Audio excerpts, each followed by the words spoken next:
Hello बच्चों, let us read the question. There is a certain net flux phi I through a Gaussian surface, a Gaussian sphere of radius r enclosing an isolated charged particle.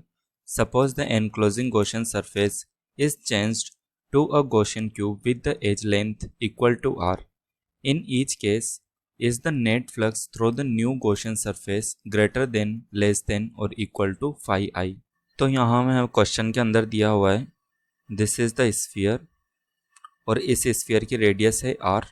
इस sphere की radius are दी हुई है and it is enclosing a charge. Let us suppose it is enclosing a charge cube.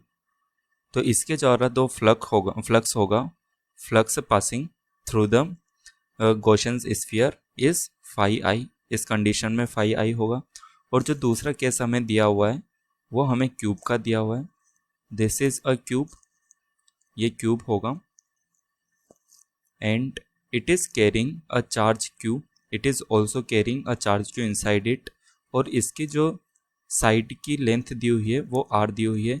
Now we need to find out what will be the flux. Flux ज़्यादा होगा, कम होगा या फिर इक्वल टू फाई आई के बराबर ही होगा। तो यहाँ सबसे पहले हम की कॉन्सेप्ट समझ लेते हैं।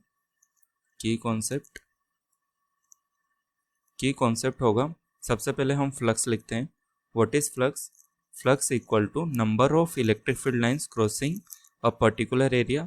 तो ई डॉट डी ए लिखा जा सकता है। ये तो हमारा फ्लक्स हो गया।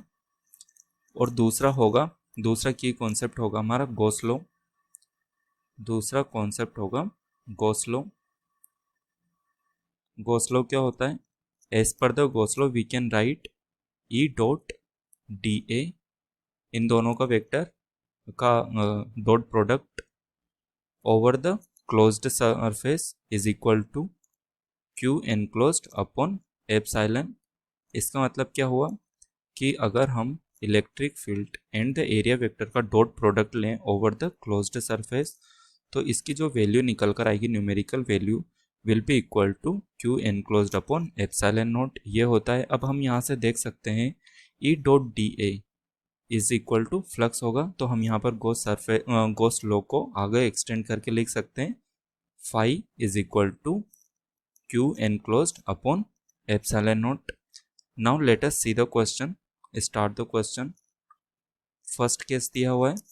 फर्स्ट केस के अंदर हमें स्फीयर दिया हुआ है। तो स्फीयर का flux I is equal to Q enclosed कितना है? क्यू एनक्लोज्ड क्यू होगा अपॉन एप्सिलॉन नॉट होगा। ये तो फ्लक्स की वैल्यू हो गई through the sphere.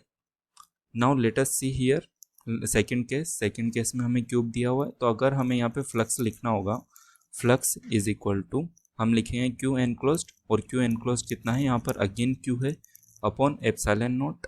Epsilon naught constant है। तो यहाँ से हम देख सकते हैं कि flux through the cube surface is also equal to Q by epsilon which is nothing but phi i. तो ये हो गया। यहाँ से हम अपना फाइनल आंसर लिख सकते हैं। जो हमारा फाइनल आंसर होगा flux will be equal to phi I. Thank you so much. Hope you have understood the solution. Best of luck.